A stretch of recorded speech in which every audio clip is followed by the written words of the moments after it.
Seorang peraih ikan didakwa di Mahkamah Magistrate Kuantan atas kesalahan memandu secara melawan arus dalam keadaan mabuk hingga menyebabkan kemalangan maut. Tertuduh Teo Kian Peng, 42 tahun, didakwa mengikut Seksyen 302 Kanun Kejaksaan kerana membunuh. Mengikut pertuduhan, Teo didakwa membunuh Irwan Herman Kamarudin kira-kira jam 9.20 malam 25 Mei lalu di Jalan Pintasan Kuantan dekat Bukit Rangin. Sabit kesalahan boleh dihukum gantung sampai mati. Tiada pengakuan direkodkan daripada tertuduh. Magistrate Najwa Hashim menetapkan 8 Julai depan untuk sebutan semula kes, sementara pihak pendakwa menanti laporan bedah siasat, laporan kimia dan laporan forensik disiapkan. Mahkamah juga tidak membenarkan tertuduh dijamin. Dalam kejadian 25 Mei lalu, tertuduh dilaporkan memandu secara melawan arus, dipercayai dalam keadaan mabuk dan bertembung dengan kereta di pandu mangsa. Akibat kejadian itu, Irwan Herman yang juga kaki tangan Alam Flora terbunuh.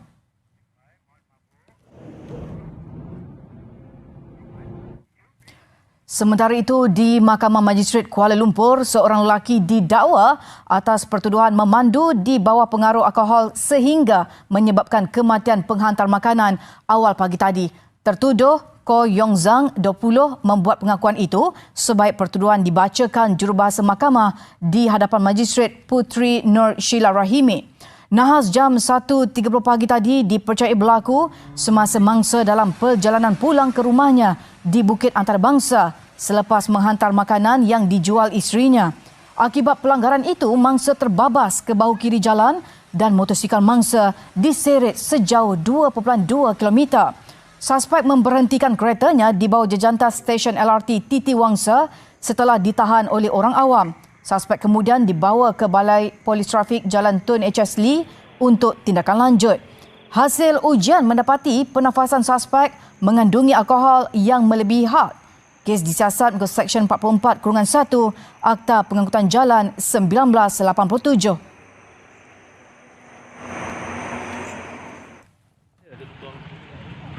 Di Kangar Perlis, seorang pemandu warga emas yang berada di bawah pengaruh alkohol merempuh seorang penunggang motosikal di Jalan Raja Said Safi dekat Bintung malam tadi.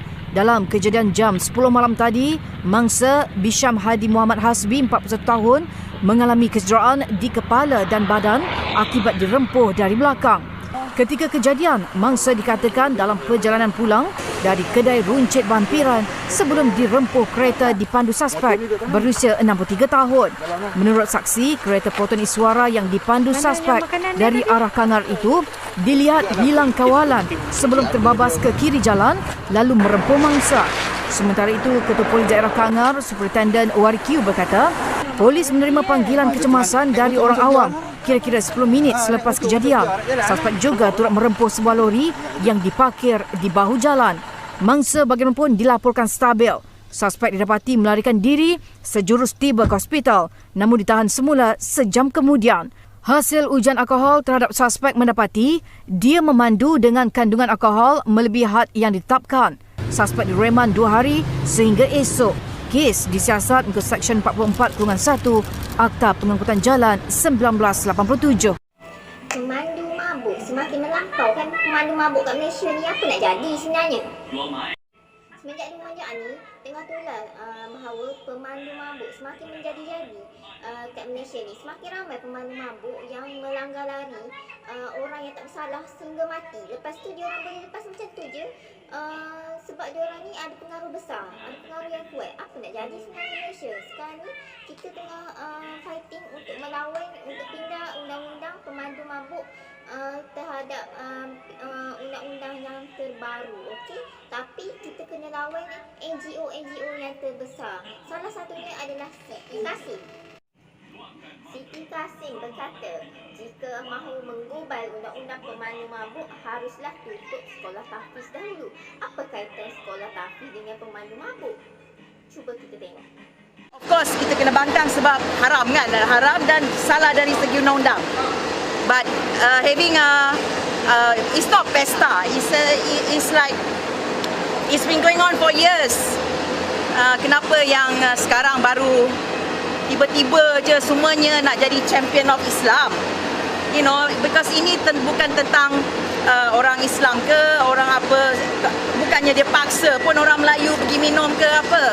Ini tentang hak rakyat Malaysia yang bukan Melayu, bukan Islam. Kenapa kita nak menindas hak mereka? Itu hak mereka kena yang is perfectly legal. So that's what I think. Tapi tidakkah ini menyentuh sensitiviti pada majoriti? Semuanya sensitif sekarang ni kat Malaysia. Sikit-sikit pasal Melayu, pasal Islam, semua jadi isu sensitif. Sebab benda ni semuanya dipolitikkan. Digunakan oleh orang-orang tertentu untuk supaya kita heboh tentang part-part ni, jadi kita lupa part-part yang lain. Jadi saya harap rakyat Malaysia sedarlah kan. Ini bukannya pasal kita orang Melayu sensitif sangat. Bukan kita orang Melayu bodoh. Kita bukan bodoh. Orang Melayu bukannya boleh dipermainkan dan diperbudakkan. Kenapa yang parti pribumi pula tiba-tiba pula nak jadi hero? You know, semua kata, oh kembalilah ke jalan Islam. Diorang tu Islam sangat ke? Masing-masing itu antara kita dengan Tuhan lah kan. I mean, you can say whatever about me, you know. I know about myself. I know between me and my God, there is nobody's business.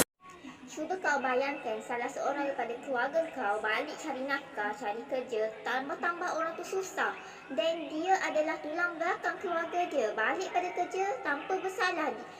Dia tanpa ada kesalahan yang dia buat dan terus dilanggar oleh pemandu mabuk sehingga mati.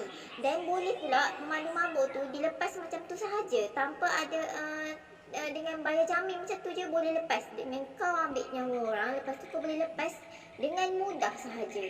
Rasa ada ke undang-undang macam tu? Bagi pendapat aku, pemandu mabuk ni haruslah dikenakan tindakan yang berat. Kalau aku hukum bunuh pun patut diorang ni, sebab diorang memilih untuk menjadi tidak waras.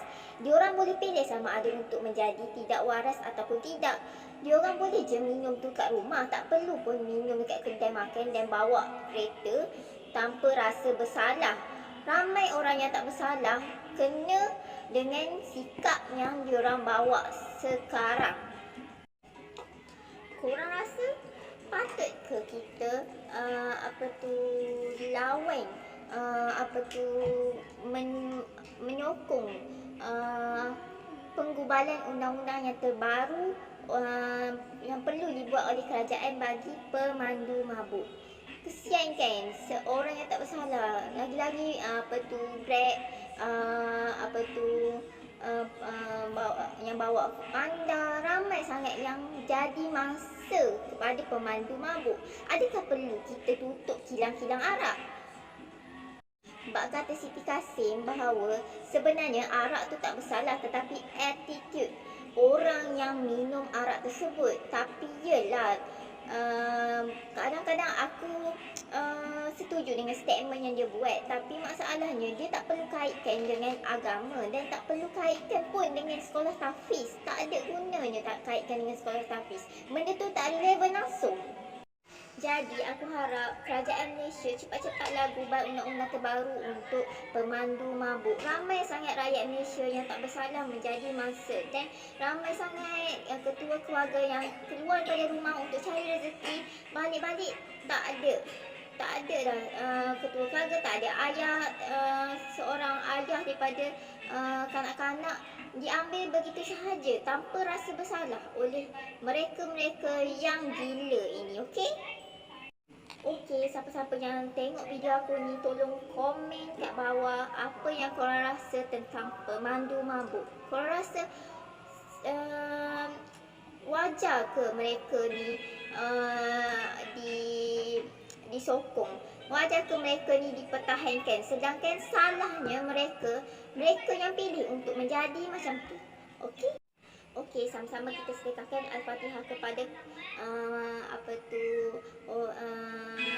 masa-masa pemandu mabuk. Kebelakangan ini kerap terjadi. Berapa ramai dah yang menjadi mangsa mereka. Jadi kita sedekahkan Al-Fatihah kepada mereka.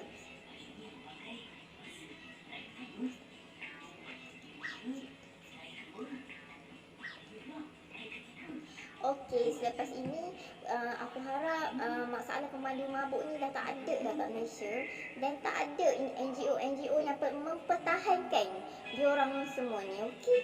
Sebab benda ni wajar dihukum sebab sangat kejam, okey? Terima kasih, jangan lupa subscribe ya. Thank you.